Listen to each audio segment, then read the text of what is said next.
ટંકારાની ધરતી પર આજે એક ઐતિહાસિક ટ્રેક્ટર યાત્રાનું આયોજન છે તે કરવામાં આવ્યું છે। સૌપ્રથમ તો આપને દ્રશ્યો બતાવીશ કે જ્યાં ઘણી સંખ્યામાં છે તે ટ્રેક્ટરો લઈને ખેડૂતો છે તે વિરોધ નોંધાવવા પહોંચ્યા છે। ત્યારે વિરોધનું કારણ છે કે જે ખેડૂતના ખેતરોમાંથી પસાર થતી જે વીજ લાઈન છે તે ખેડૂતો માટે ખરેખર નુકસાનકારક છે અને ખેડૂતોને ખેતી કરવા માટે છે તે તકલીફ પાડતી આ વીજ લાઈન જે ખેડૂતોના ખેતરમાંથી પસાર થઈ રહી છે તેને લઈને ખેડૂતો આજે ક્યાંક રોષ બતાવવા માટે એક ટ્રેક્ટર રેલીનું છે તે આયોજન કર્યું છે। ત્યારે અહીંયા આવેલા જે ગામોગામથી જે ખેડૂતો આવ્યા છે તેમની સાથે સીધી વાત કરીએ। કયા ગામથી આવ્યા છો, શું નામ છે અને કઈ રીતનું આયોજન છે? અમે મોરબી જિલ્લાના ટંકારા તાલુકાના સાવડી ગામથી આવું છું। મારું નામ જીતુભાઈ ઘોસરા છે અને આજે 765 કેવીની જે વીજ લાઈન એવી પસાર થઈ રહી છે ખેડૂતોના ખેતરમાંથી, એના સંતોને અમે આજે 4 મહિના થયા આ મહેનત કરી રહ્યા છે ખેડૂતોને જગાડવા માટે કે અમારી મા સમાન ધરતી ઉપર જે જ્યારે 765 કેવીના આવા હેવી વીજ પોલ આવી જાય છે અને અમારી જમીન બંજર થઈ જાય છે, અમારે ખેડૂતને ખેતી કરવા માટે જોખમ ઊભું થાય છે। ચોમાસાની માલિપા વરસાદની સમયમાં પોલ નીચે જઈ શકતા નથી, આવા અમને ન્યૂઝ મળેલા છે। મારા ખુદના ખેતરમાં 7 વર્ષ પહેલા એક પોલ આવેલો છે, એ પોલ નીચે મારે એક ઓયડી છે મજૂરને રહેવા માટેની, એ ઓયડીની માલિપા આજની તારીખમાં ઇલેક્ટ્રિકનો લેમ્પ રહેતો નથી।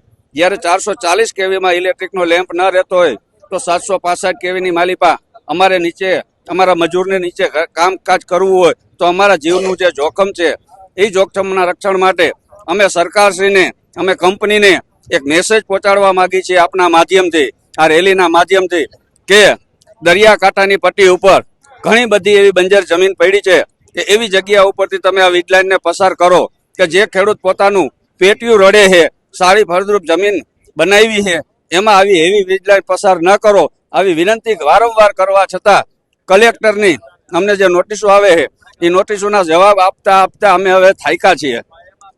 એટલે હવે અમે કિસાનો એક થઈ અને સરકારને મેસેજ પહોંચાડવા માટે આજે આ એક રેલીનું એક સભાનું આયોજન કરેલું છે અને આ સભા અને આ રેલીના આયોજનમાં સરકાર અમારી સામે સારી રીતે વર્તન નહીં કરે, સારો ખેડૂતોને જવાબ અને ન્યાય નહીં આવે તો આવતા દિવસોમાં અમે ગાંધી ચિંધ્યા માર્ગે ગાંધીનગર સચિવાલયનો ઘેરાવ કરશું। 2 મહિનાની અમે મુદત આપશું, ત્યાં સુધીમાં સરકાર સમજી જાય, નકર ખેડૂત પોતપોતાનું ટ્રેક્ટર લઈ જે વર્ષો પહેલા કેશુબાપા ટ્રેક્ટરને ખેડૂતનું ગાડું કરીને ગયા છે એ ખેડૂત પોતાનું ટ્રેક્ટર ગાડું લઈ અને ખેડૂત પોતે ગાંધીનગર સુધી સ્વયં પોતાના ખર્ચે આવશે એવો અમને વિશ્વાસ છે। જી ચોક્કસથી। ત્યારે બીજા પણ અન્ય ખેડૂતો છે, ક્યાંથી આવ્યા છો? મારું ગામ સરાયા છે, મારું નામ દિલીપભાઈ દેવરાજભાઈ ઢેઢી। આ રેલીનું આયોજન છે, ખરેખર તો આજે વીજ પોલ પડી રહ્યા છે, શું તકલીફ ખેતીમાં શું તકલીફ પડી રહી? જો પેલા તો ખેતીમાં તકલીફ એ પડે છે, અમારા બાપ દાદાએ જે જમીન સાચવી છે તેની અત્યારે વેલ્યુ 50 લાખ 60 લાખ 70 લાખ એવી વેલ્યુએશન છે। તો આ પોલ આવવાથી કોડીના ભાવે અમારી જમીન જાય છે, એની કોઈ કિંમત રહેતી નથી। એટલે અદાણીને અંબાણીને ખટાવા હાટું થઈ અમારા છોકરા ઘૂઘરે રમતા નથી આના હિસાબે, એને મફતના ભાવે આ લાઈનો નાખે છે તો આ લાઈનમાં એને વીજળી ઉત્પન્ન કરીને પૈસા કમાવાના છે, એને કોઈ સરકારને ફાયદો થાય એના માટેનું કાંઈ આયોજન નથી। તો એના ફાયદા હાટું થઈને ખેડૂતને શું કામ એની હારે આવો શું કહેવાય કે અન્યાય કરવાનો, અને ખેડૂતને શું કામ અન્યાય શું કામ ખેડૂતને કરે છે? ખેડૂતને કેમ કામ બકર બનાવવા પડે?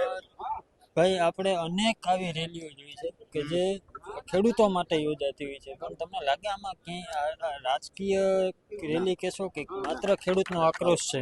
ના સાહેબ, રાજકીય કોઈ રેલી નથી, આ બધા સ્વયંભૂ ખેડૂતો બધા આવ્યા પોતાનું સાધન લઈ, અને અમને છેલ્લા આજની 2 તારીખની અમને કલેક્ટર સાહેબે અહીંયા મુદત માટે બોલાવેલા છે। એટલે અમને ખબર પડી કે ભાઈ અમને અમારી ઘરે રેવન્યુ તલાટી દ્વારા અમને એક નોટિસ આપવામાં આવેલ, અને એ નોટિસ દ્વારા અમને જાણ થઈ કે આજ કલેક્ટર સાહેબે 2 તારીખે અમને મુદત માટે બોલાવેલ। ત્યારે અમને એવો વિચાર આવ્યો ઘડીક વાર તો કે ભાઈ અમે એવો કયો ગુનો કર્યો કે અમને કલેક્ટર સાહેબે નોટિસથી અને અમને કલેક્ટર કચેરી બોલાવ્યા? તો અમારું સાધન ટ્રેક્ટર છે, અમે ટ્રેક્ટર લઈને આજ કલેક્ટર કચેરી જવા માટે નીકળ્યા છે। હવે રેલી સ્વરૂપ તમે ગણો તો ભલે, અને જે સ્વરૂપ તમારે ગણવું એ ગણો, બરાબર? અમે ટ્રેક્ટર લઈને કલેક્ટર કચેરી અમે મુદત માટે જઈએ।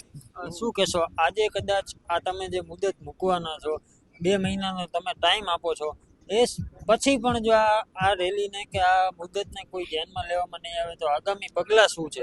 જો સાહેબ અમને આજ બોલાવેલા કલેક્ટર સાહેબે એટલે અમે કલેક્ટર સાહેબ પાસે જવાના. કલેક્ટર સાહેબ જે કહેશે અમે એની માન્યતા અમે એને શિરોમાન્ય કરશું. પણ જો અમારા જમીન અને અમારા ખેતરની અંદર જો આવા હેવી પોલ આવતાથી અમારી નુકસાની જે થતી હોય અને જો એ અમને નુકસાન કરતા હોય તો અમે કલેક્ટર સાહેબને પણ કહેવાના કે સાહેબ જો આ રીતે જો સરકાર અને આ રીતે જો કોઈ ન સમજે તો અમે ગાંધીનગર ટ્રેક્ટર લઈને જવા માટે તૈયાર છે અમારી બધા ખેડૂતોની. જે ચોક્કસથી ત્યારે બીજા પણ અન્ય ખેડૂતો છે જેમની સાથે વાત કરીશું. શું કહેશો કાકા, ક્યાંથી આવ્યા છો? જબલપુરથી. શું કહેશો, આજે એક અસંખ્ય ટ્રેક્ટરો અહીં ભેગા થઈ કે છે, શું આયોજન છે ને કેવી મુશ્કેલીઓ આનાથી પડી રહી છે? આનાથી મુશ્કેલીઓ તો અમને સાહેબો પડી રહી છે કે એક તો પહેલા અમને એક જ વાંધો છે કે સરકાર શ્રી આ લોકોને બંદોબસ્ત આપે છે અને અમારી જમીનમાં અમને વગર પૂછે મારી અને બધાને રાહોદા કરે છે. એનું કારણ શું? અમે એવા ક્યાં ગુના કર્યા? જો ગુનાગાર હોય તો બરાબર છે, પણ અમારા ખેતર સુધી જવા નથી દેતા એવા આ સરકાર શ્રી કાયદા છે. તો અમે શું કરીએ ખેતી વિશે? આ વીજપોલ ખેતરમાં પડે છે અને કેવી તકલીફ થઈ છે ખેતીની અંદર? શું કહે, આમ કોઈ કામ કરવામાં કે કેવી તકલીફ થઈ છે અને કેવડું જોખમ રહે છે?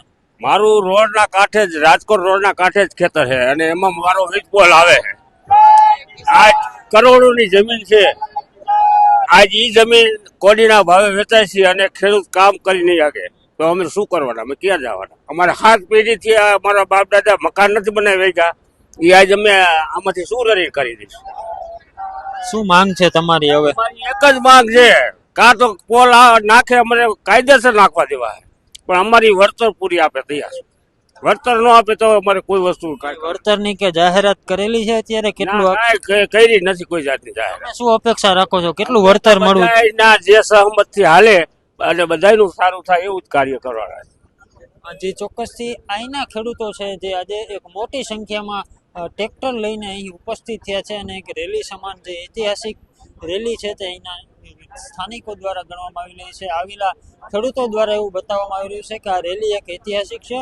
સૌપ્રથમ આપ એ દ્રશ્યો જોઈ શકો છો કે અહીં એક મોટી સંખ્યામાં ટ્રેક્ટરો છે તે લઈને ખેડૂતો અહીં પહોંચ્યા છે અને અહીંયાથી જે કલેક્ટર શ્રીને આવેદન આપવા માટે પહોંચવાના છે. ત્યારે 2 મહિનાની મુદત સાથે આ રેલીનું છે તે આ મુદત છે તે મૂકવામાં આવી છે અને જે કોઈ પણ માંગ છે તે કલેક્ટરને રજૂઆત કરશે. અને જે ખેડૂતોના એમ કહી રહ્યા છે, આક્ષેપો છે કે આ ખેડૂતોના ખેતરમાં નહીં પણ ખેડૂતોના છાતી પર છે તે થાંભલા આ જે કંપનીઓ છે તે ખોડી રહી છે. ત્યારે હવે જોવાનું એ રહેશે કે આગામી સમયમાં કઈ રીતે છે તે આ ખેડૂતની માંગ છે તે પૂરી કરવામાં આવશે. કેમેરા પર્સન બ્રિજ પરમાર સાથે રાજેશ જોશી, BS9 ન્યૂઝ, રાજકોટ.